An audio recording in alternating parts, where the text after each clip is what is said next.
नमस्कार। चलिए आज समझते हैं दुर्गा शक्ति साधना को। ये एक बहुत ही शक्तिशाली अभ्यास है जिसका मकसद है हमारे अंदर की शक्ति को जगाना। ये सिर्फ कोई पूजा पाठ या रस्म नहीं है, बल्कि ये खुद को बदलने का, ट्रांसफॉर्म करने का एक सफर है। तो आइए गहराई से जानते हैं कि ये सब काम कैसे करता है। देखिए, इस साधना की जो सबसे गहरी बात है ना, वो इसी एक विचार में छिपी है कि माँ दुर्गा कोई बाहर की देवी नहीं है जिनकी हम सिर्फ पूजा करते हैं, बल्कि वो हमारे अंदर की ही वो शक्ति है, वो एनर्जी है जो कभी हार नहीं मानती। ये पूरी साधना उसी भीतरी शक्ति को पहचानने और उसे महसूस करने के बारे में है। तो जब हम कहते हैं आंतरिक शक्ति का आवाहन, इसका असल में मतलब क्या है? इसको ऐसे समझिए कि ये माँ दुर्गा के गुणों से जुड़ने का एक तरीका है, जैसे हिम्मत, करुणा, खुद पर विश्वास। ये उन ताकतों को जगाने के बारे में है जो हम सबके अंदर पहले से ही हैं, ताकि हम जिंदगी की मुश्किलों का सामना और बेहतर तरीके से कर सके। हर बड़ी यात्रा एक पहले कदम से शुरू होती है। इस साधना में वो पहला कदम है मन को एक जगह पर टिकाना। ये जो शुरुआती मंत्र है, ओम दुम दुर्गायै नमः, ये एक एंकर की तरह काम करता है। ये हमारी चेतना को दुर्गा की ऊर्जा से जोड़ता है। मानो ये हमारे मन के शोर को शांत कर देता है ताकि हम असल चीज पर ध्यान लगा सके। चलिए अब बात करते हैं तैयारी की। किसी भी गहरे अभ्यास के लिए एक सही माहौल बनाना बहुत बहुत जरूरी है। एक सही शारीरिक और मानसिक माहौल बनाना सिर्फ एक पहला कदम नहीं है, बल्कि ये उस अनुभव की नींव है जो हमें मिलने वाला है। तो देखते हैं कि ये तैयारी कैसे की जाती है। यहाँ 5 बहुत ही सरल लेकिन असरदार कदम हैं। सबसे पहले, मन को शांत करें। ये अंदरूनी शांति के लिए जगह बनाता है। दूसरा, सुबह या शाम का कोई शांत समय और एक साफ सुथरी जगह चुनें जहाँ कोई डिस्टर्बेंस ना हो। तीसरा, देवी की तस्वीर के सामने एक दिया जलाएं। ये ज्ञान के प्रकाश का प्रतीक है जो अंधकार को दूर करता है। चौथा, एक छोटा लाल आसन बिछाएं। लाल रंग ऊर्जा और शक्ति का रंग माना जाता है। और सबसे जरूरी 5वां, जो भी कहें दिल से कहें, पूरी ईमानदारी के साथ। जब सारी तैयारी हो जाती है तो ये प्रार्थना आती है। ये सिर्फ शब्द नहीं है, ये अपने अंदर की शक्ति से जुड़ने के लिए एक सच्ची, दिल से निकली पुकार है। ये एक पल है जब हम ये स्वीकार करते हैं कि हम उस ऊर्जा को अपने जीवन में बुलाने के लिए तैयार हैं। और अब हम आते हैं इस साधना के बिल्कुल दिल में, इसके कोर में।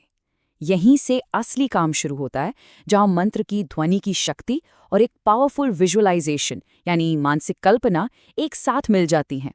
ये इस अभ्यास का सबसे अहम हिस्सा है। ये जो नवारण मंत्र है, ये साधना का केंद्र है। इसे सिर्फ कुछ शब्द मत समझिए। इसका हर अक्षर, हर बीज एक खास कॉस्मिक एनर्जी के साथ वाइब्रेट करता है। जब इसका जाप किया जाता है तो सिर्फ शब्द नहीं बोले जा रहे होते, बल्कि उन ऊर्जाओं को अपने अंदर एक्टिवेट किया जा रहा होता है। तो सवाल उठता है कि 108 बार ही क्यों? ये जो 108 का आंकड़ा है ना, ये कई आध्यात्मिक परंपराओं में बहुत खास माना जाता है।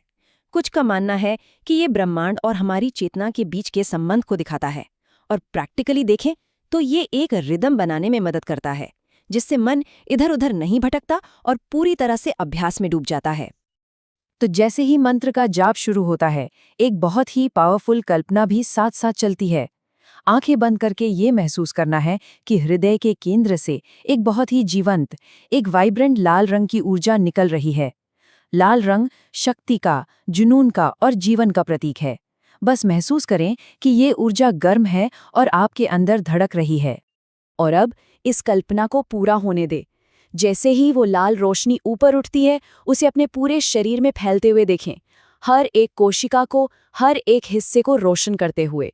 ये सिर्फ एक दिमागी तस्वीर नहीं है, ये अपने अंदर की दुर्गा शक्ति के जागने का प्रतीक है। हमारी अपनी शक्ति, अपनी हिम्मत, अपनी रोशनी। जाप और विजुअलाइजेशन के इस एक्टिव फेज के बाद अब हम शांति में उतरते हैं। ये वो पड़ाव है जहां हम उस ऊर्जा को अपने अंदर समाने देते हैं।